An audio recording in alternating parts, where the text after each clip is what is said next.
누가복음 5장 8절에서 11절까지 말씀 우리 함께 같이 읽겠습니다. 시작.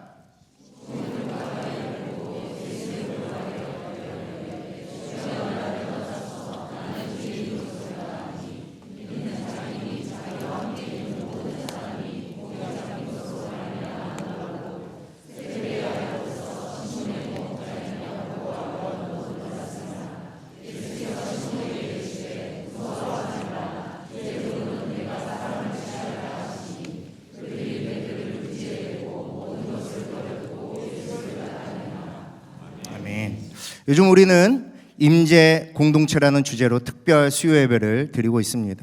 그래서 저도 설교를 준비하면서 임재 공동체와 임재에 대해서 깊이 또 묵상하고 고민하는 중에 이런 생각이 들었어요. 내가 하나님의 임재를 경험했을 때, 하나님의 그 거룩하심을 내가 직면했을 때 일어나는 반응이 무엇일까? 하나님의 임재를 경험한 공동체에서는 무슨 반응이 일어나야 되는가에 대해서 생각해 보았습니다. 먼저 하나님의 임재, 죄인된 인간이 거룩하신 하나님의 얼굴을 직면하고 그 하나님의 임재를 경험하게 되면 가장 먼저 나타나는 반응이 있어요. 그건 바로 자신의 죄인됨을 고백하는 회개입니다. 죽을 수밖에 없는, 또 자신을 위해서 대신 죽으신 그 예수님에 대한, 그리고 그런 나를 찾아와 주신 것에 대한 감사함과 죄송함과 죄에 대한 어떤 그 통렬한 부끄러움이 우리 안에 있어야 된다는 거예요. 오늘 설교 제목의 염치는요, 사전적인 의미로 체면을 차릴 줄 알며 부끄러움을 안다라는 뜻이에요. 체면을 차릴 줄 알며 부끄러움을 안다. 부끄러움을 아는 마음. 그래서 염치 없다라는 말은 부끄러움을 모른다라는 의미이기도 해요. 하나님의 임재를 경험하게 되면요, 자연스럽게 나타나는 염치가 있어요. 하나님 앞에 자신의 염치 없음을 고백하는 것. 그렇게 떠오른 사람이 바로 오늘 본문에 읽은 베드로입니다. 오늘 본문에서 베드로는 소문으로만 듣던 예수님을 직접 만납니다. 그 예수님이 자기 배에 올라와서 가르치시고 전하는 그 말씀을 조용히 듣게 돼요. 그리고 한낮에 깊은 곳에 가서 그물을 던져라, 이 말에 순종해서 베드로가 그물을 던졌는데 엄청난 물고기가 잡히게 되는 거죠. 그 일을 경험하면서 베드로는 자신이 정말 하나님의 아들이신 예수 그리스도를 만났구나 라고 생각했어요. 그냥 소문으로만 듣던, 그냥 이야기로만 들었던 그 멀리 계신 분이 아니라 지금 나를 찾아오셔서 나에게 말씀하시는 그 예수님을 만나는 순간, 그분의 거룩한 임재함을 경험하는 순간 그는 본능적으로 이렇게 반응합니다. 주님, 나에게서 떠나주십시오. 저는 죄인입니다. 저는 당신의 그 거룩함을 감당할 수가 없어요. 저에게서 멀리하여 주십시오. 그의 염치가 발동되는 순간입니다. 자신의 죄된 모습에 부끄러움을 깨닫게 되는 순간이죠. 제가 참 좋아하는 예화가 있습니다. 어두운 방에 오래 살면요, 어두움에 익숙해져요. 그게 불편한 줄 모르고 삽니다. 하지만 누군가가 형광등을 켜면 어떻게 될까요? 방에 팍 불이 켜지면 이제까지 보이지 않던 것들이 보이는 거예요. 먹다 남은 음식 찌꺼기, 어질러진 방, 구석구석 쌓인 먼지, 쓰레기, 잊어버린 줄 알았던 어떤 지갑, 그리고 그것을 보는 순간 어때요? 네, 우리는 부끄러움과 창피함을 느끼겠죠. 예수님을 인격적으로 만난다는 것은요, 마치 우리의 인생이 형광등을 켜는 것과 같아요. 그동안 죄가 죄인 줄 모르고 살았는데 하나님의 임재를 경험하는 순간 그것이 얼마나 부끄러운 삶인지 깨닫게 된다는 거예요. 거듭나긴 전에는요, 누구나 자신의 행동이 죄인지 분별이 없어요. 또 죄를 지어도 그것으로 인해서 슬퍼하지도 않아요. 염치가 없는 거죠. 물론 어느 정도 양심상의 꺼리낌은 좀 있을 수도 있어요. 하지만 하나님이 싫어하시는 그 죄에 대한 명확한 분별이 없는 겁니다. 하지만 하나님의 임재를 경험하고요, 그 택하심과 부르심에 반응하는 사람은요, 방에 불이 확 켜진 것처럼 죄에 대해서 이전과는 완전히 다른 반응을 보인다라는 거예요. 죄를 불편하게 하고요, 거리를 둬요. 죄 때문에 신음하고 아파합니다. 죄와 화목한 상태를요, 오래 두지 않아요. 우리 안에 거하시는 거룩하신 그 성령님의 역사하심에 따라서 하나님의 도움을 간절히 구해요. 하나님의 임재를 경험하는 사람들은요, 이런 반응이 나와야 돼요. 하나님의 임재 앞에 자신의 염치 없음이 반드시 나와야 된다는 거예요. 베드로의 마음에도 이런 불이 켜졌을 것입니다. 7절 8절 제가 읽어보겠습니다. 함께 읽어볼까요? 시작. 이에 다른 배에 있는 동무들에게 손짓하여 와서 도와달라고 하니 그들이 와서 두 배의 채움에 잠기게 되었더라. 시몬 베드로가 이를 보고 예수의 무릎 아래에 엎드려 이르되 주여 나를 떠나소서 나는 죄인이로 소이다 하니. 한번 상상해 보세요. 그물이 끊어질 것 같아요. 찢어질 것 같아요. 정말 말도 안 되는 일이 벌어졌습니다. 깊은 곳에 배를 댔으니까 다시 육지로 돌아와야 되잖아요. 육지에 예수님이 계시니까. 깊은 곳에 갔으면 육지로 다시 돌아와야 되는데 그 당시에 배에 모터가 있었을까요? 없었을까요? 없었죠. 땀 뻘뻘 흘리면서 다시 노를 저어서 그 깊은 곳으로 다시 와야 했어요. 노를 저으면서 예수님이 계시는 그 육지를 향해서 오는 그 순간에 베드로는 무슨 생각을 했을까요? 베드로는 무슨 마음이었을까요? 그가 잡은 물고기를 배에서 꺼내고 정리할 사람들을 부르고, 야 대박이다, 이번에 대박, 야 진짜 완전히 노났다, 사람들 불러라, 어디에다 담아야 되냐, 야 생선은 신성도가 생명인데 어떻게 하냐, 동네 사람들 다 불러야 되냐, 야 이거 많아서 큰일 났네. 막 사람들을 불러보고, 그리고 나서 그 작업들을 다 끝내고 나서 이제 보니까 예수님이 한참을 기다려. 예수님 무릎 앞에 엎드려서 주님 나는 죄인입니다, 나를 떠나주십시오, 이렇게 했겠습니까?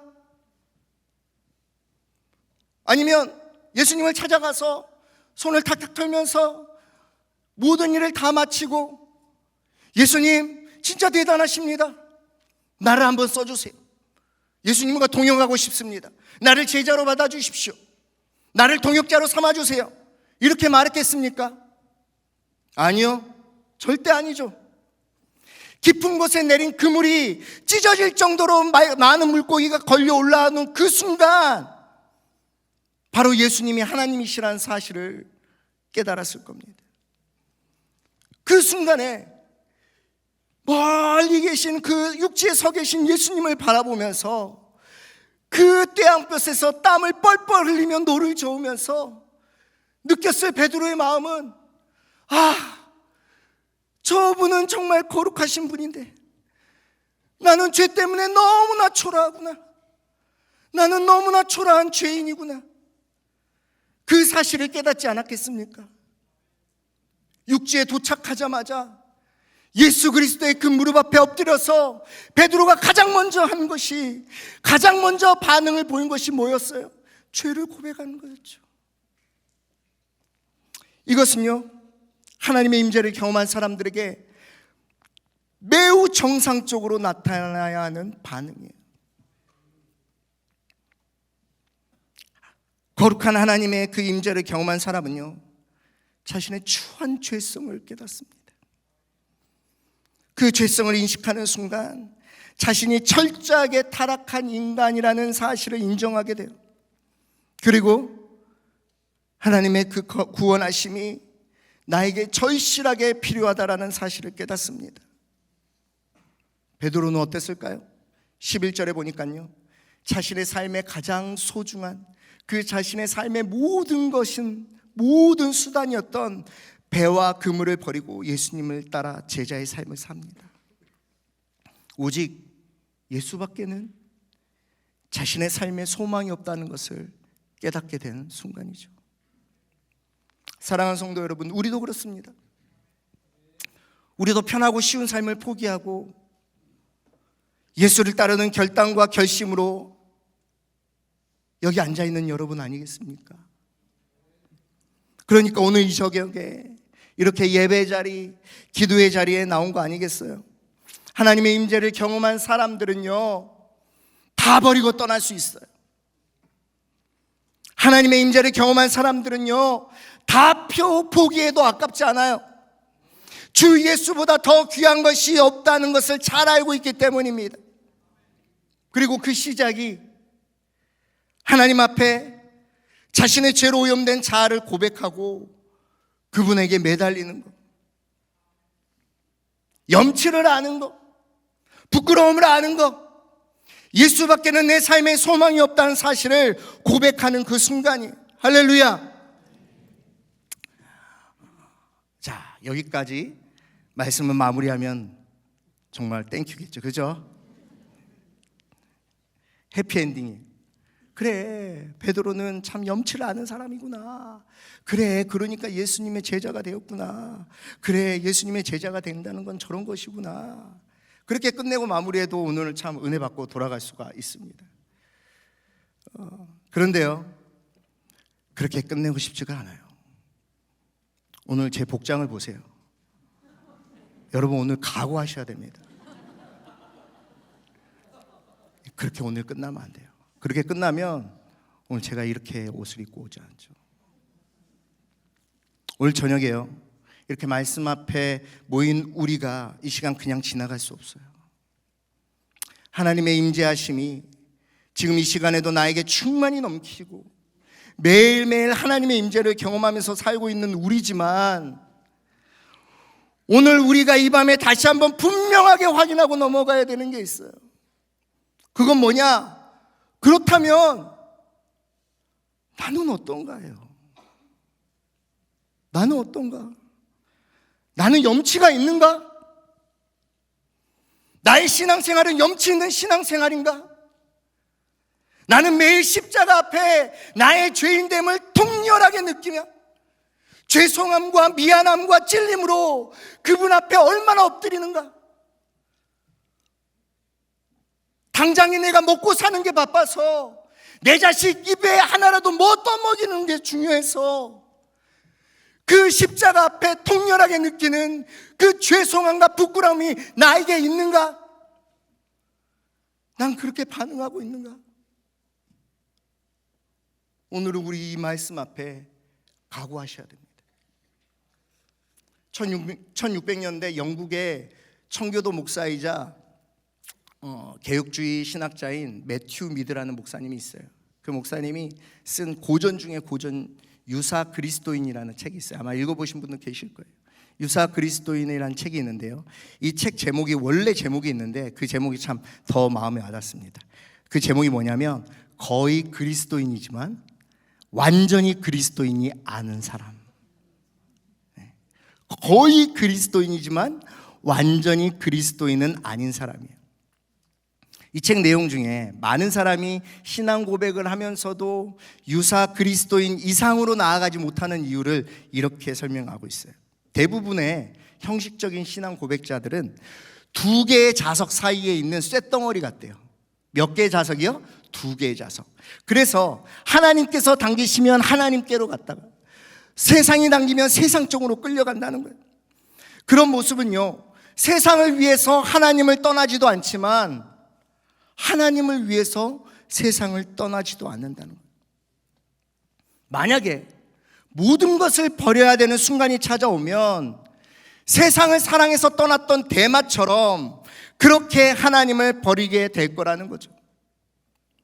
그게 바로 많은 사람들이 유사 그리스도인은 되지만 더 나아가지 못하는 이유라고 설명하고 있어요.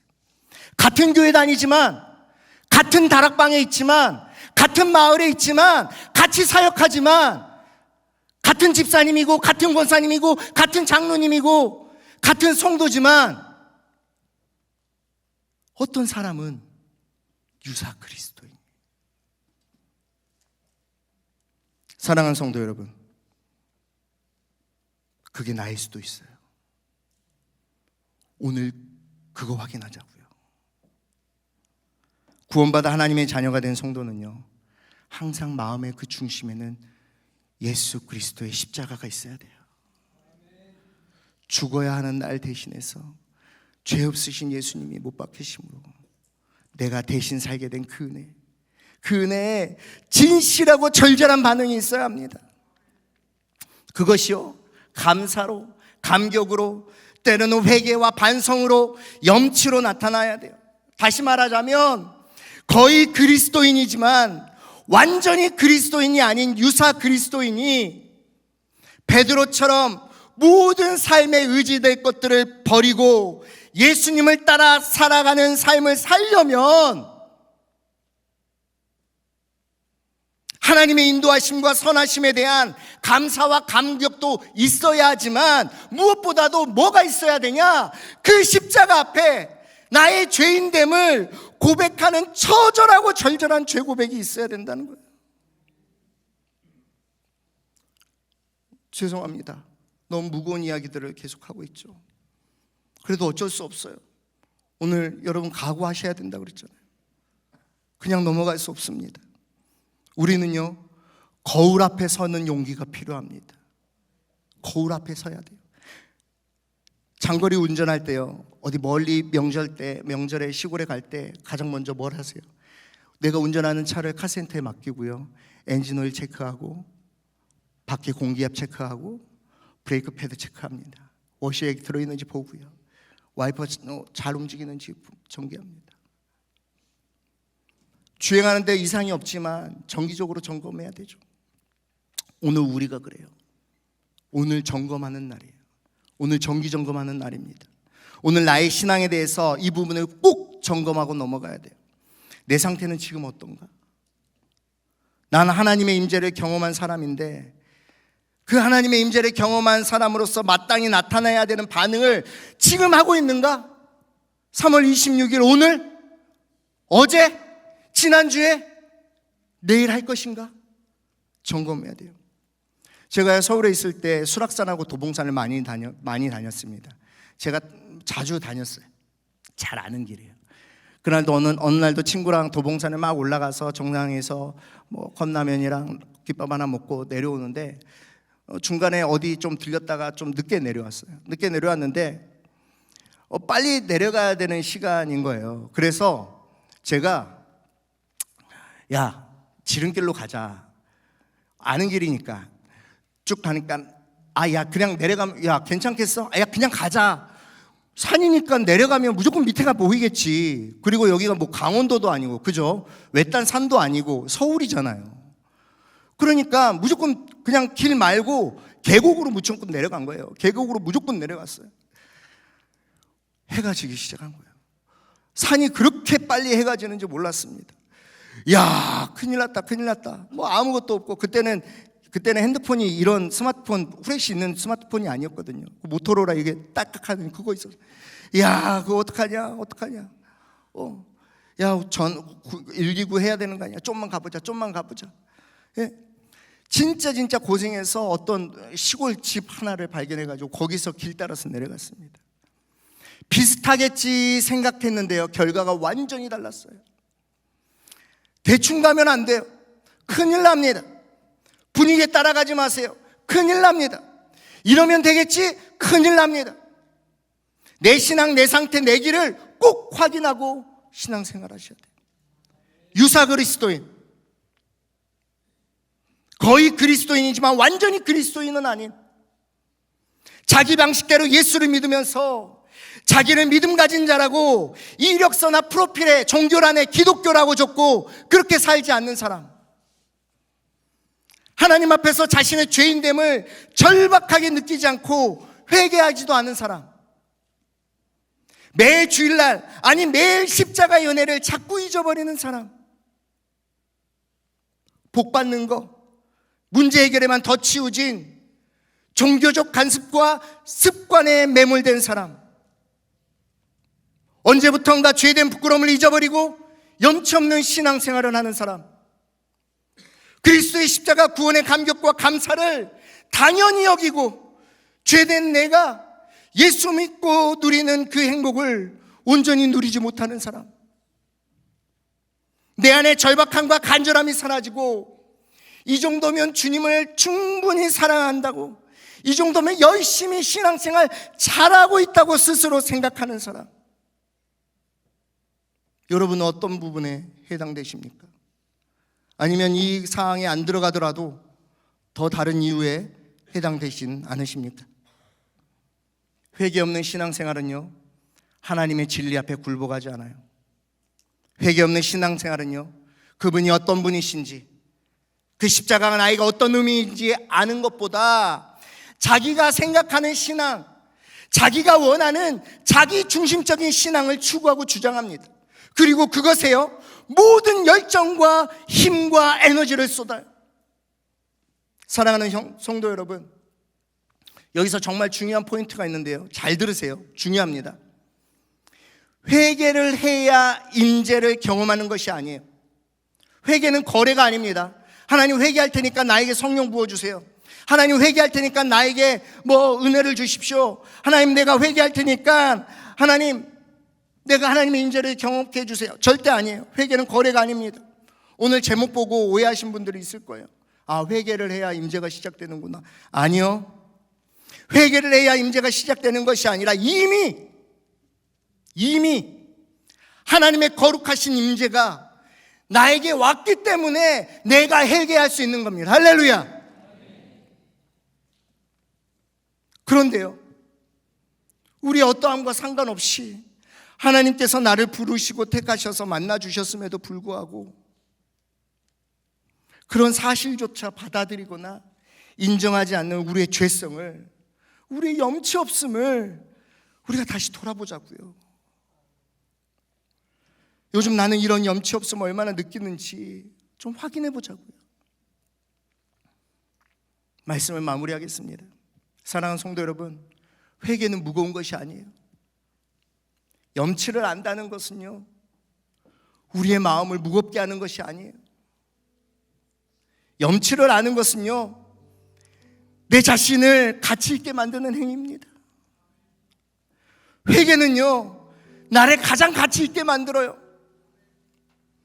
하나님의 형상으로 만든 나를 회복하는 일이기 때문입니다. 회개는 우리의 힘이에요. 왜냐하면요, 회개는 내 안에 새겨진 예수 그리스도의 그 십자가의 흔적을 다시 닦는 일이기 때문입니다.